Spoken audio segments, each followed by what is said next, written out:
Okay, welcome everybody to the last session of the mini workshop.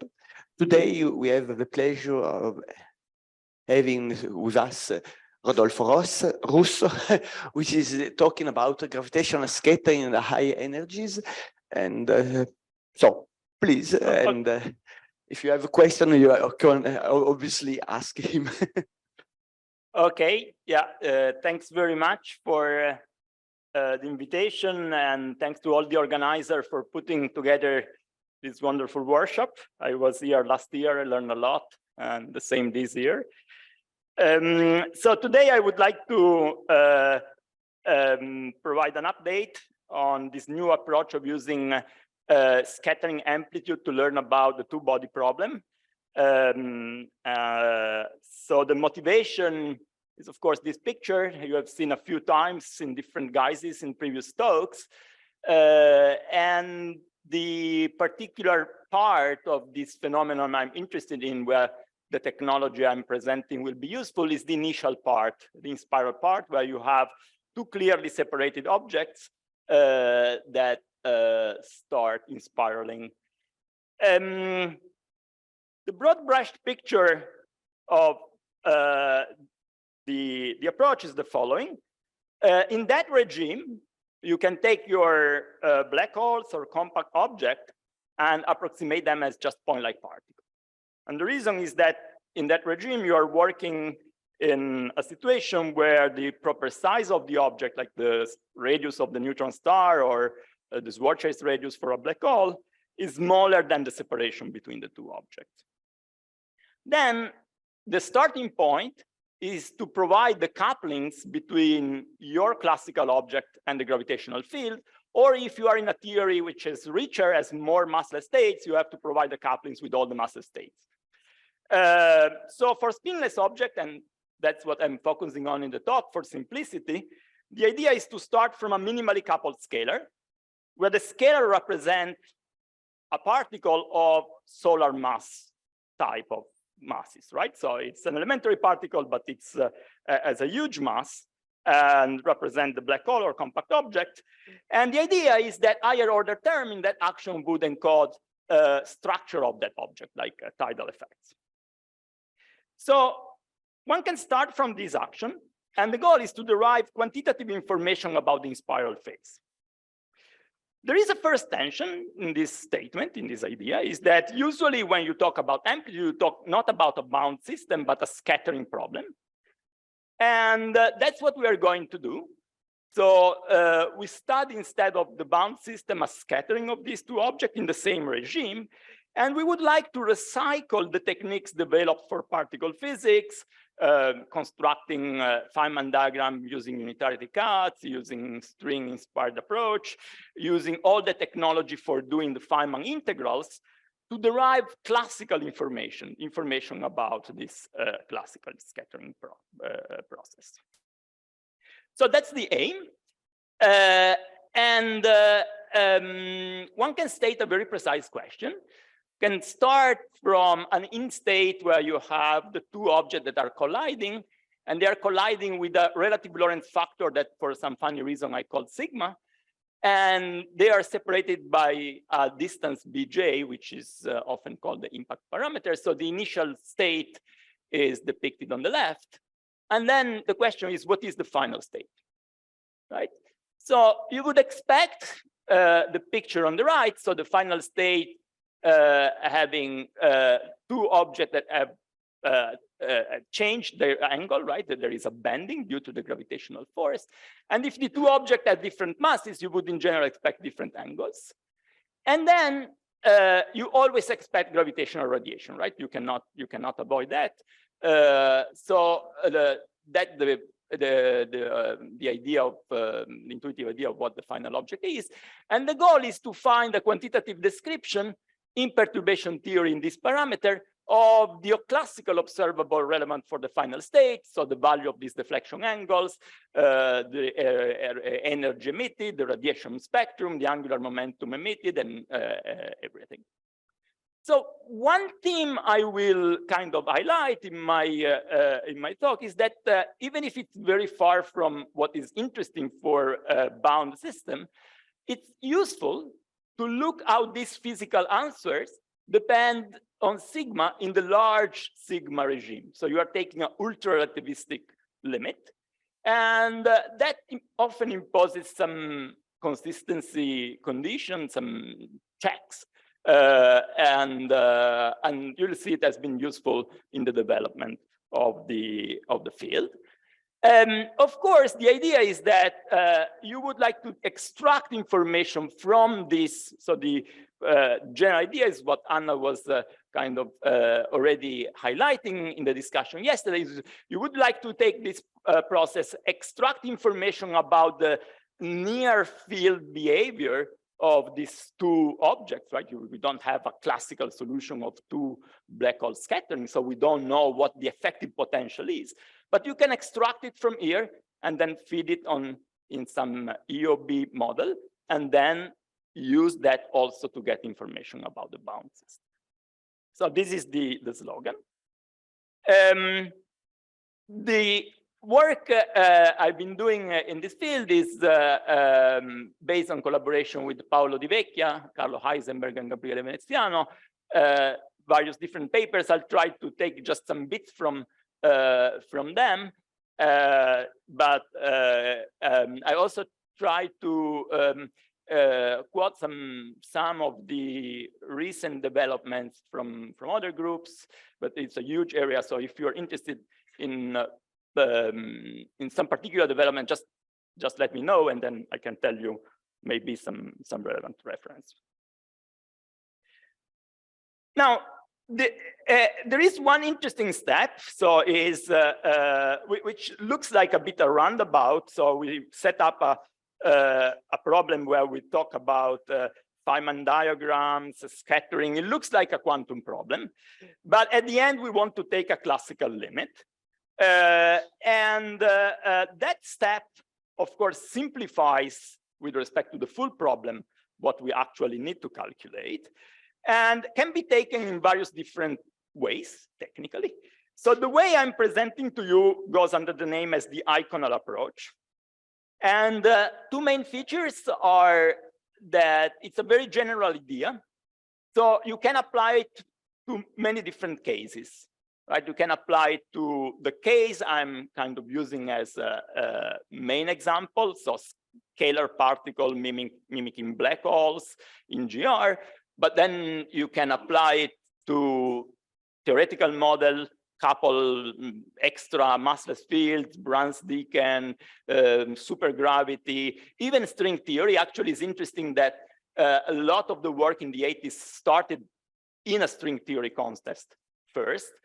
And then you can apply to different objects, that you are not just tied to spinless object. You can add spin, you can use strings, you can use shock waves. So it's a very general approach. And the underlying idea is always you'll see that the classical physics emerges through an exponentiation. So the calculation, the amplitude calculation has some regularity, and you will see that certain terms get exponentiated, and the term that sits at the exponent, they encode, those are that encode the term that encode the classical information. There is some chat.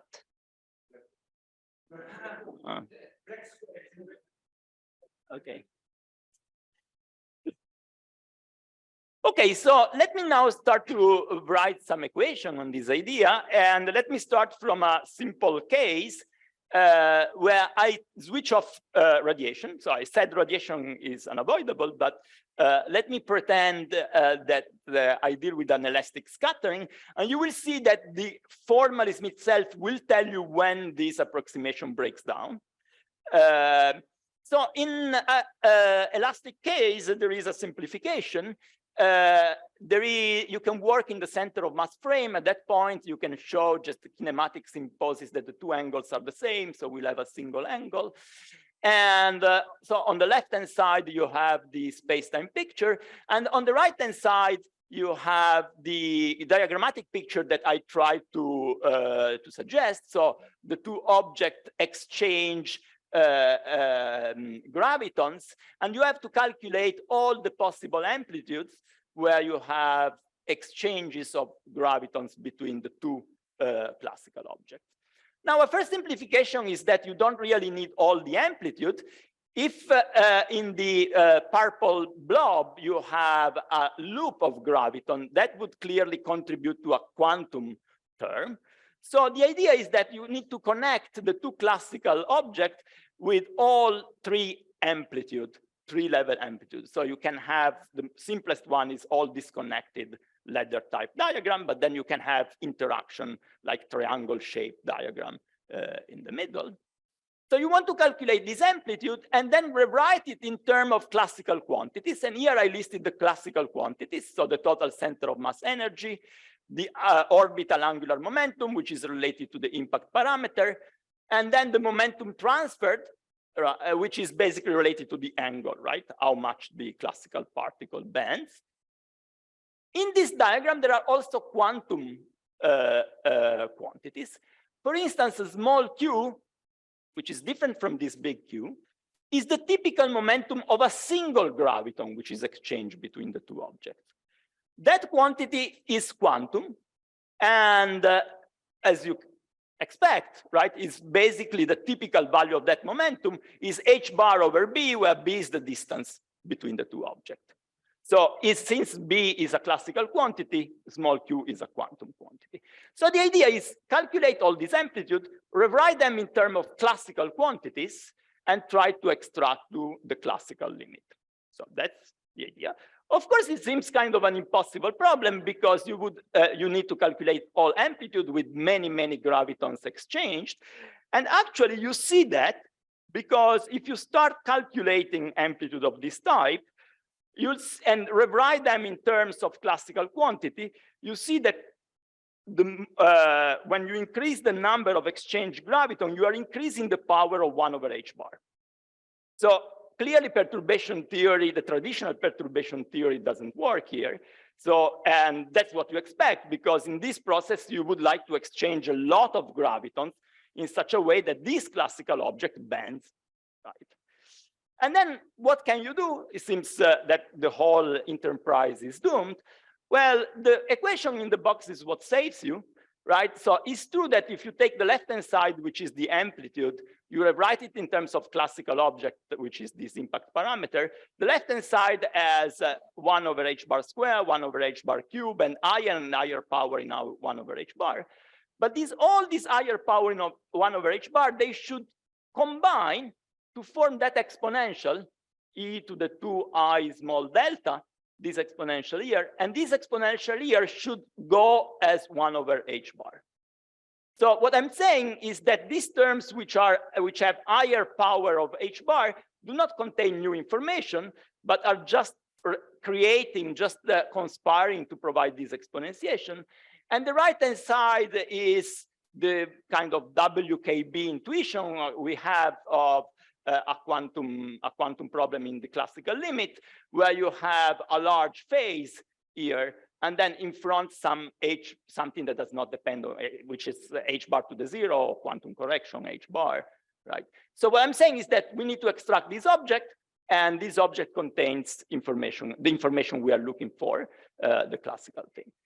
And then how do you in practice extract it? Well, we just formally expand in G, in the Newton constant, and then match the left-hand side and the right-hand side. So at the leading order, you see that 2 delta 0, you expand this, is simply equal to the 3-level amplitude. And so I write it here what the 2 delta 0 is, which is the leading icon in terms of classical quantities. And I work in dimensional regularization just because there is the standard Coulomb infrared divergence. So if you just let me take epsilon equal to 0, you see that this goes like G m1 times m2, and this as the unit of h bar. So this delta 0 goes like 1 over h bar. That's what I said, right? Yeah, this delta is the classical quantity, and this one is a quantum correction. That's the quantity. So that's why this is not exponentiated. Yeah, thanks. Now, if you calculate the two exchanges, right, this is what I was saying, there is a leading term which goes like 1 over h bar squared, but this does not contain new information. And you can check that this is exactly just what you expect from the exponentiation. And then you extract another information, and that's called the 2 p.m. iconal, right? So once, yeah, exactly. So the guy which is here is just is 1 over h bar. Delta is a polynomial h bar, exactly. Now, once you have this iconal, for instance, how do you extract the classical information? For instance, the angle.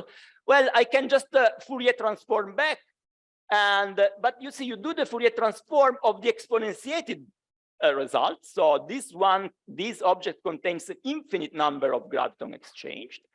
And so when you go to the momentum space, you find the total momentum exchanged, the total momentum carried by these many gravitons.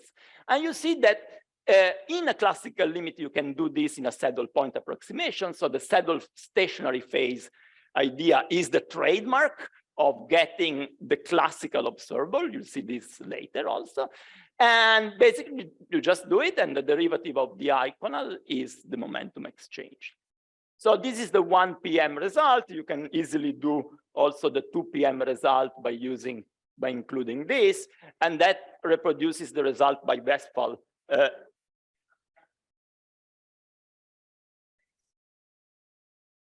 No, these calculations are done in momentum space, as you see here, right? And then you do this Fourier transform, and then you go in B space.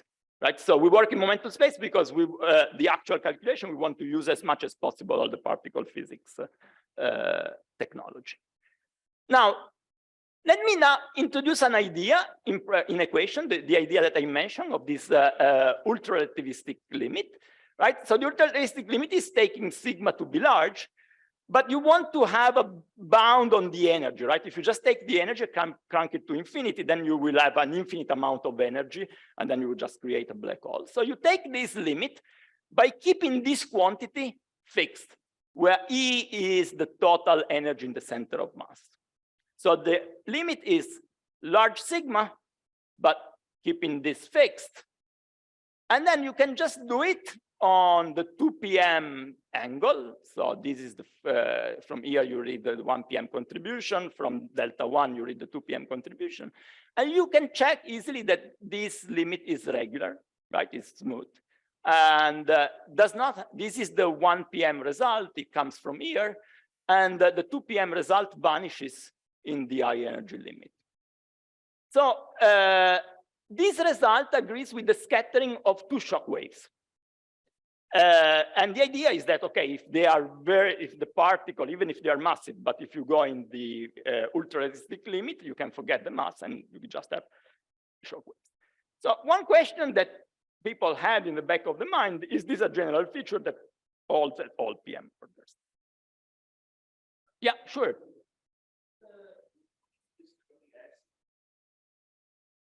Sorry, this is the action, sorry, the S matrix. Right, so because you take all the amplitude, this is the connected part, you add 1, right, and then that would be the resummed X matrix. Yeah, so think about this object as the S matrix. Yeah, thank you. Okay, this is the easy part. Now, I don't, of course, I don't need the details, but just follow the color coding. So this is when you go to 1 order extra. So you go to third post-Minkowskian order. And that's where the challenge was. And this is what I focused most in last year. And basically this quantity here contains information about the third order post-Minkowskian angle. And it has been derived in different steps. So the first calculation focusing on this black and purple contribution, it was done in a seminal paper by Bern and collaborator in 2019. And if you wish, this is the first result that was derived through this technology that was not known before in this process by other means. This in purple is something that you can get just from geodesic motion in Schwarzschild. So that's why I call it prob limit, right? So you can take one mass much bigger than the other, just look at the geodesics and you'll get this information here. This bit in black is actually due to the non-linear interaction between gravity, right? So you cannot derive just by a prob calculation. Another interesting feature is that this delta now is not real. You see there is this I, and then there is this all mess here, right? So this imaginary part, as we will see, is related to the fact that at this order, you cannot anymore ignore radiation, right? So it's telling you that this elastic process is suppressed, and there is new channel opening up, and this new channel are emission of gravity. And we'll see that explicitly. Yeah, sure.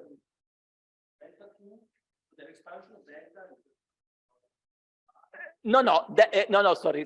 Thank you for this question. The expansion of this is all classical. They all go like 1 over h bar. And this expansion is the PM expansion. So it's an expansion, if you want, in R over B. R Schwarzschild over B. Formally, we think about it as an expansion in G Newton, right? So this goes like G, this goes like G square. And then, so this goes like G, you see, delta 1 goes like G square, and delta 2 goes like G cube.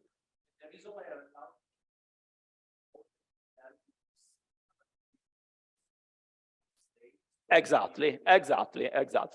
Of course, the first thing these people did is to take a small velocity limit to check whether they get the right PN, all the information that for 2 decades the PN community derived, and they all match, right? So they were very confident, and they also gave prediction, because this is a closed formula for if you can do PN for that process.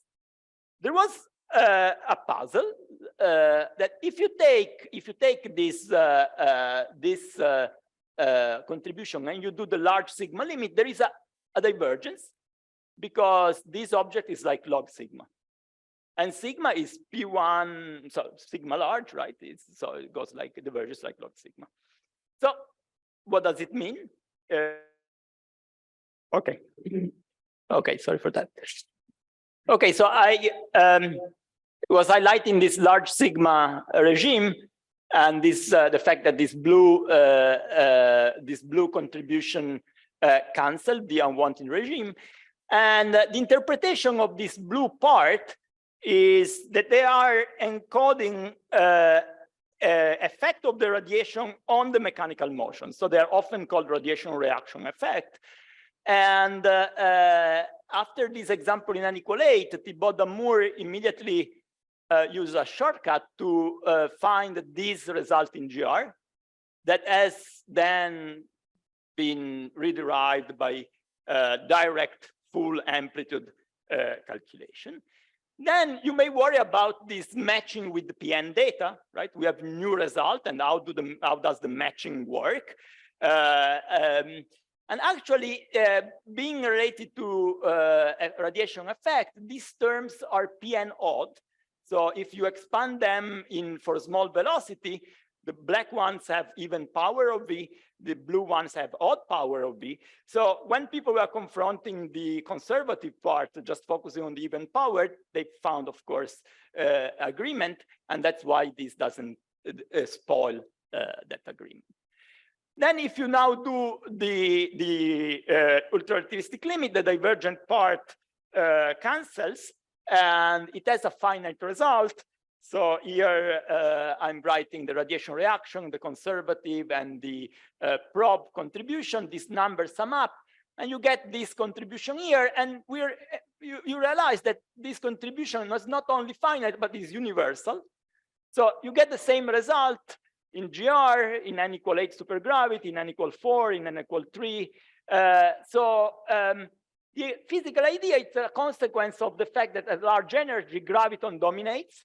So this is the title of the paper by Toft in the 80s that started a lot of this development. And since the graviton dominates, the fact that you have extrascalar particle is not relevant in that regime.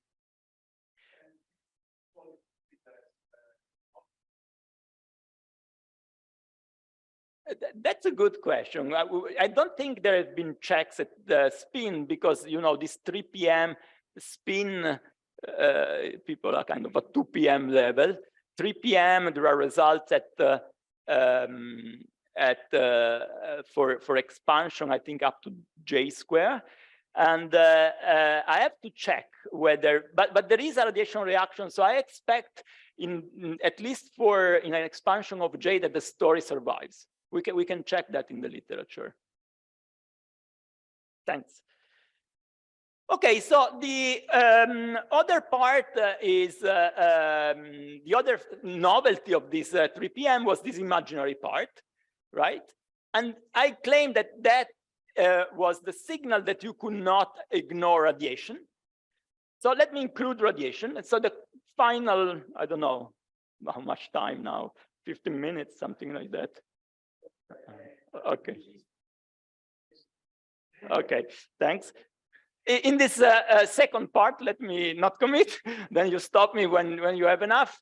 I would like to kind of take this iconal approach and generalize it to include radiation, right? So really the picture that we had at the beginning where the final state includes radiation. So there is a new ingredient, not just this small delta, but there is a new ingredient that contains this radiation. So what is this new ingredient? Well, in the amplitude language, the new ingredient we're interested in is this one. So it's a 5-point amplitude with 2 massive scalars that represent the scattering objects, and then 1 graviton here. And that graviton will form the radiation. Now, again, there is an exponentiation pattern that is the key. Because the classical radiation you expect to be a coherent superposition of many soft gravitons. So how is it possible that from just this building block, we get information from the radiation? And the pattern, the idea is the same, right? You have to calculate that, rewrite it in terms of classical quantity, and then exponentiate this object, right? So when you exponentiate that object, you get something that is a coherent-like state, right? E to the parameter alpha times A, where A, or A dagger, sorry, where that is a creation operator of what? Well, of the quantum that you have emitted here. So now the iconal becomes an operator, so that's why I put it a hat. It has a part that deals with the mechanical motion. And then there is a part here that lives in the Fock space of the gravitons emitted, and that's what describes the radiation here. So this is the, yeah, please. Yeah. No, sure. No, I prefer not to go to the end, but. That picture seems to suggest that the radiation is non-linear. Yeah.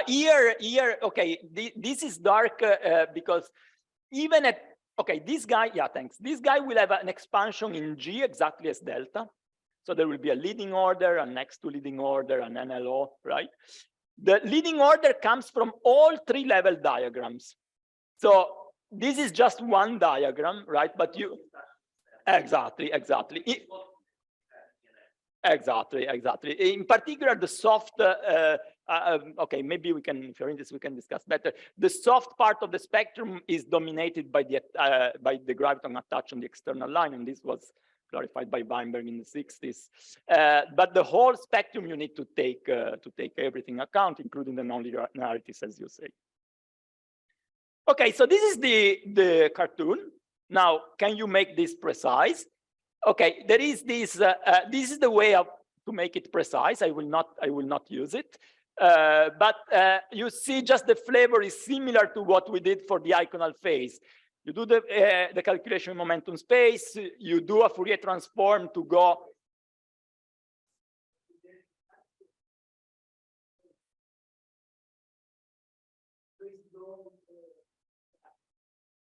Yeah, you have less diagrams, right? You just have the interaction where the photons are emitted by the charged particle. Yeah.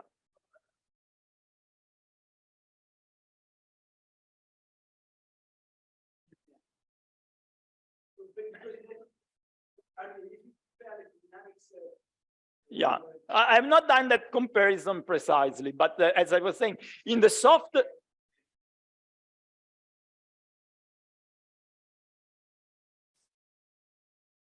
Yeah, in GR you have to put it, of course. Yeah. He was asking what changes with QED. Yeah, I've not done that calculation. Yeah, in principle you can run the same, but yeah, So what I'm saying is that okay, this complicated formula, just look at the flavor as the same flavor as the iconal phase that we were doing before, right? So you start by doing some momentum space calculation, you Fourier transform in impact parameter space, so as to have classical quantity, and then you go back if you want to have the S matrix. Right, so that's why there are all these integrals, right? Because it's jumping forth and back between momentum space and configuration space. And then you say, okay, that's all very nice. I mean, this we were very much inspired by this paper. Chris White's my colleague at Queen Mary, and then people in Edinburgh. It's all very nice, but then you say, okay, what do I do in practice?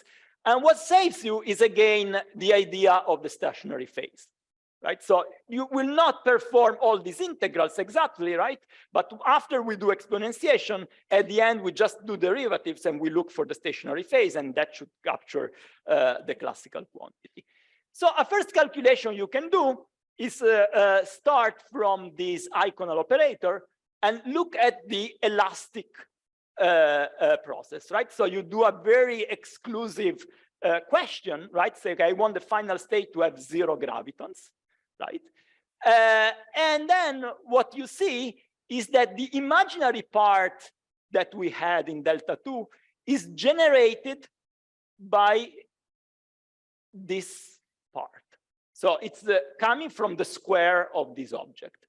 So that's related to a cut where one particle goes on shell.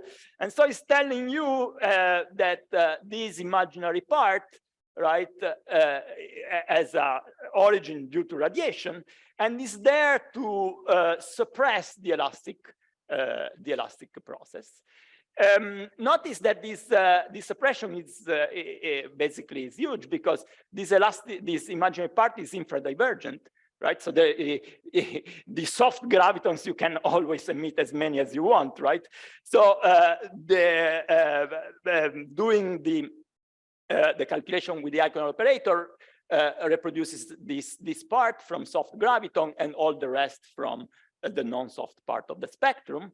And it really just comes from the normal ordering, yeah, the BCH formula of this thing, right? When you take this object and you put it in the vacuum of the graviton, right? You have to normal order this, and that's what gives the imaginary part.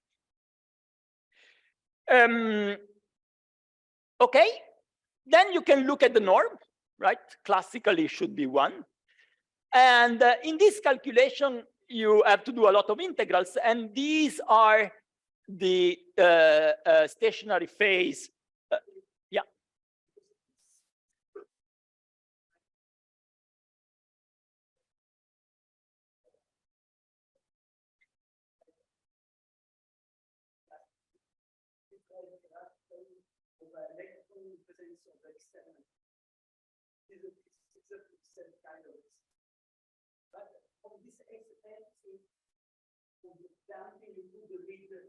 External field.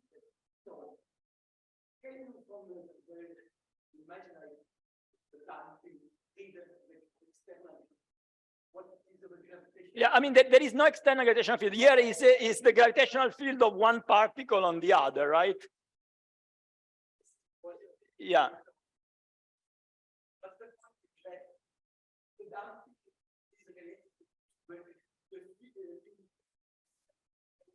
Yeah. Yeah. So okay, maybe let me say one thing. in some sense, the philosophy, we try to avoid that type of question, right? So I think Anna was also stressing this. We would like to work with gauge invariant quantity as much as possible. So things as what is the field, what is the potential, right? So I'm trying to go a bit in orthogonal direction, say, okay, I give you the spectrum, I give you the deflection angle, I give you the final one. These are the most natural one. Then you can try to retro-engineering. We haven't done that at large extent, but one thing I can tell you, which is as the flavor that you say, is that you can start from this imaginary part and then use just from the amplitude point of view, so even before going to B space, just particle physics, and then by using analyticity constraints and crossing symmetry, you can reconstruct the whole amplitude. So that's that's what we learned from Gabriele, who is super good in doing this. From the imaginary part is easier to in some sense to calculate because it just comes from a cut integral, right? It's just entirely determined by a cut. And then by using analyticity and crossing, you can derive. It's another way to derive what Bern and friends did. It's just because this is a result of the integrals, but it's easier to construct. Easier to construct, yeah. Okay, easier depends on technology, right? But okay, it's one way. Very good. Okay, so I was saying these are the stationary phase condition, right? And this approach of the Iconal operator gives access to a larger set of physical observables, basically all of them, not just the angle as the elastic case, but any physical observable you can just calculate it by taking the expectation value in this Iconal operator, right? So if you want to find the total energy emitted carried away by gravitons, you just put A dagger A, right here, and then you do the commutation relation. You will get a result that depends on all these object here, and you evaluate this result on the saddle point. The time dependence? Yeah, you'll see. So basically, the natural thing, you get it in Fourier space. So this.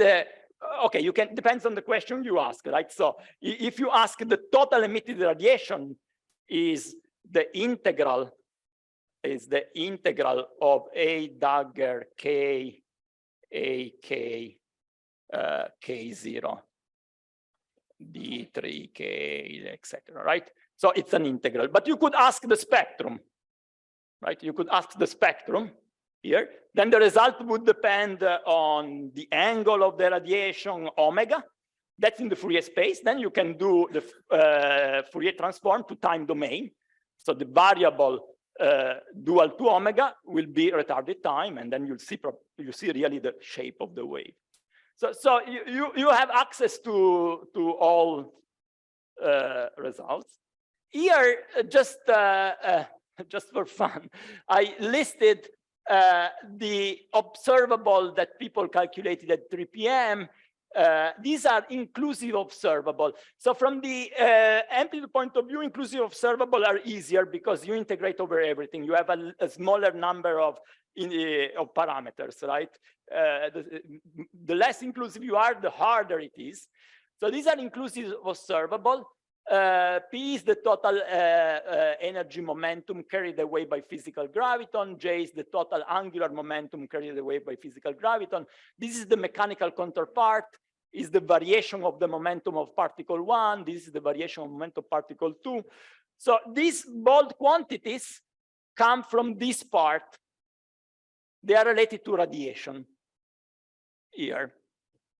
And you see there are explicit results for all of them as function of sigma.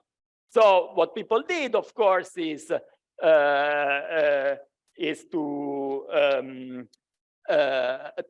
do many checks in the PN limit, and again, these are these as function of sigma are new results that kind of extend the PN analysis.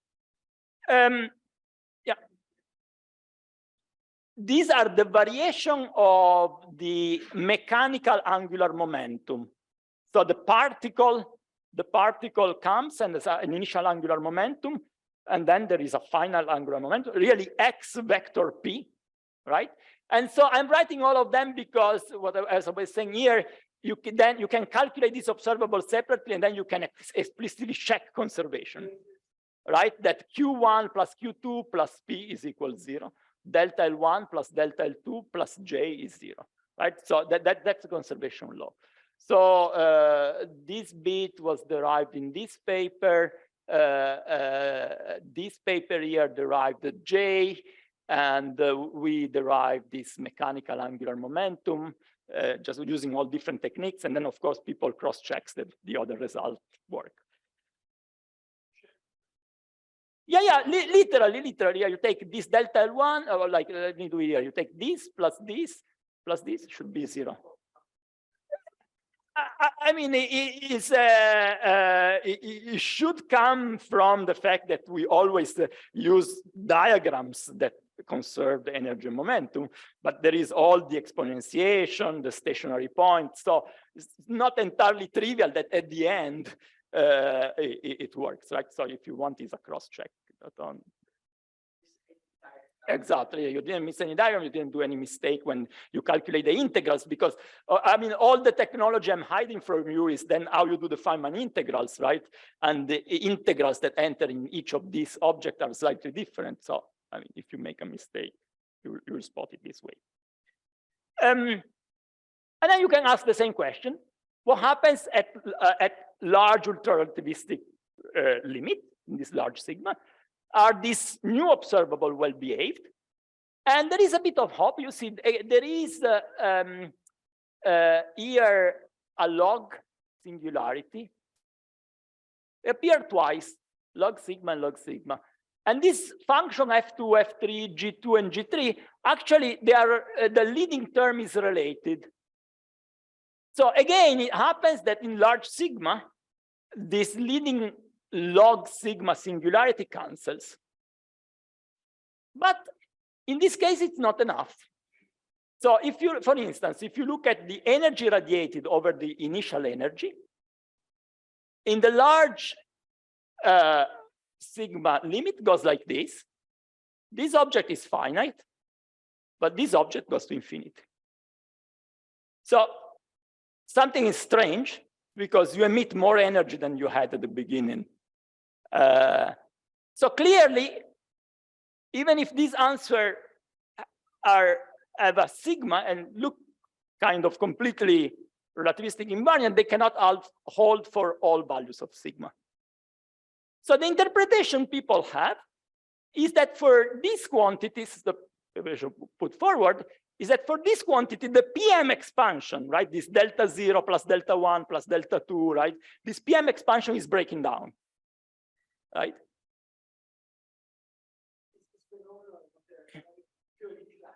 Purely classical. Purely, there is no H bar here. It's after exponentiation, purely classical. So if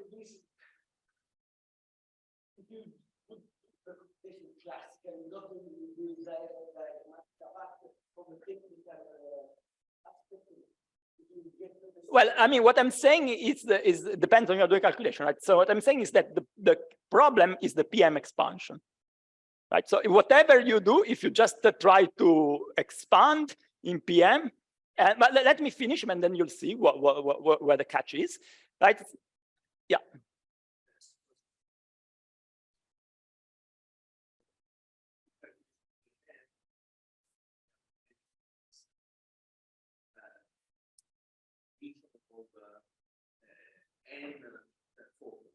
Yeah. No, sorry. No, thanks. This is is similar to there is always a summation, this exponentiation, right? So if you want, the kernel of the calculation is this, but the classical result comes from this, from the exponent of this. So it's always already resummed with an infinite number of soft particles.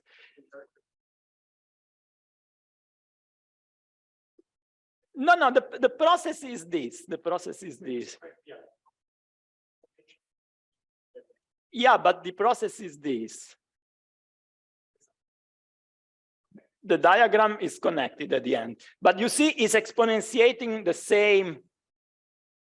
It's exponentiating the same thing. Yeah. There are quantum corrections that I mean.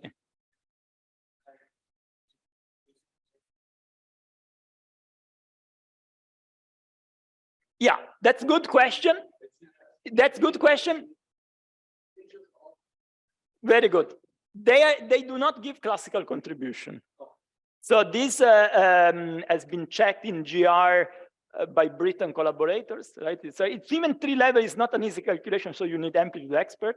You can, thanks for your question, it's important. So you can say, what if I have 2 emission, right? So what I'm saying is here, you have to exponentiate just the classical contribution. You calculate this and you see that there is no classical contribution.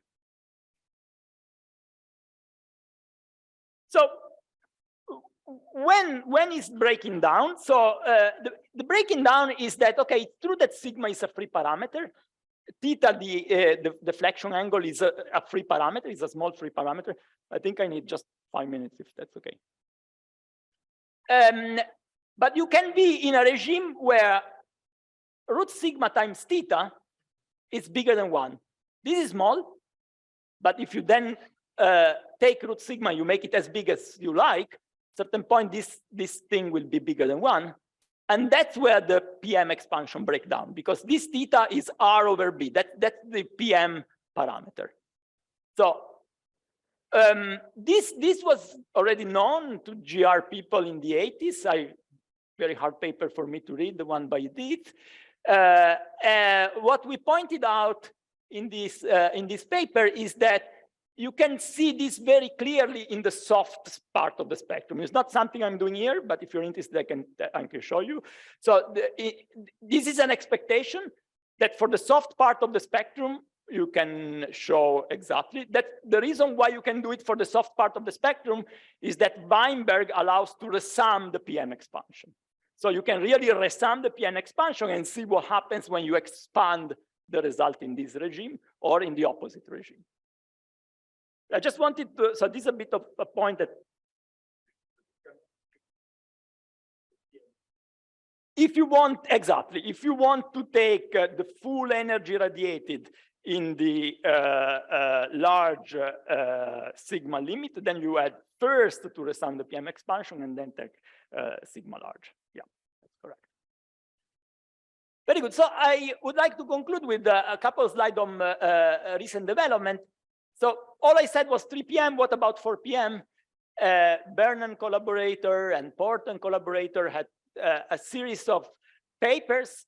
And this latest paper, I think October last year, has a complete expression, PM expression for 4 PM quantities, such as these ones, this one and this one, right? So the momentum. So you can, exactly in sigma, yeah. So the generalization of these ugly formula are even uglier, even more complicated. So you can play games, you can do all the PN checks, right? And then you can ask again the same pattern of ultra-relativistic behavior, and there the problems that I just mentioned for the emitted energies are even more severe, and basically all the 4 PM observables don't seem to have a nice behavior. So I think this is an open question. Are we missing something, or are we not disentangling well radiative and conservative effects? So okay, I just wanted to pose the question, and I'm happy to discuss.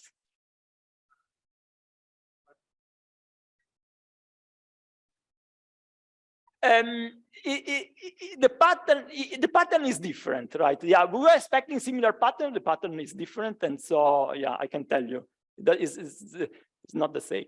Yeah. There are singularities of this type. No, I'm saying the other case, the log term. For instance, here you in this radiating energy, you have a log term that survives. That's the log term. I can tell you more if you're interested. Okay, this is my last slide. I wanted to connect with what Anna was saying. And the original slogan. So all this technology, how can you feed it in the EOB? And Piero yesterday had a nice summary of that. And the idea, you see, is to use the deflection angle as a key bridge, right? And then you take the results obtained by amplitude, you use the result to fit this potential here. This is the EOB potential. And then once you have fit the EOB, then you can try to ask questions, even in a regime where the two objects are closer. And as Piero was saying, if you do in this way, you get much better result. I can describe, Piero skipped these slides. I will skip that as well. If you're interested, ask me about this picture. And I also wanted to point out that there was a paper yesterday by Bern and collaborators that is doing a similar idea, using the deflection angle as a bridge, but to connect with self-force community. And again, comparing exact analytical result obtained in PM with numerical result in self-force. So I think this is a very, very interesting and very subject in great development, and in particular in the interface between different communities. Okay, so let me stop here.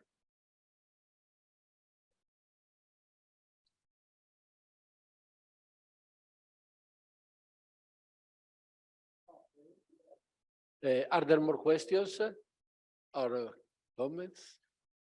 Okay, so otherwise, yeah, I think maybe we can postpone to the discussion if you want. Okay, I think we can get a coffee break and resume at 11:30. And let's thank Rodolfo again.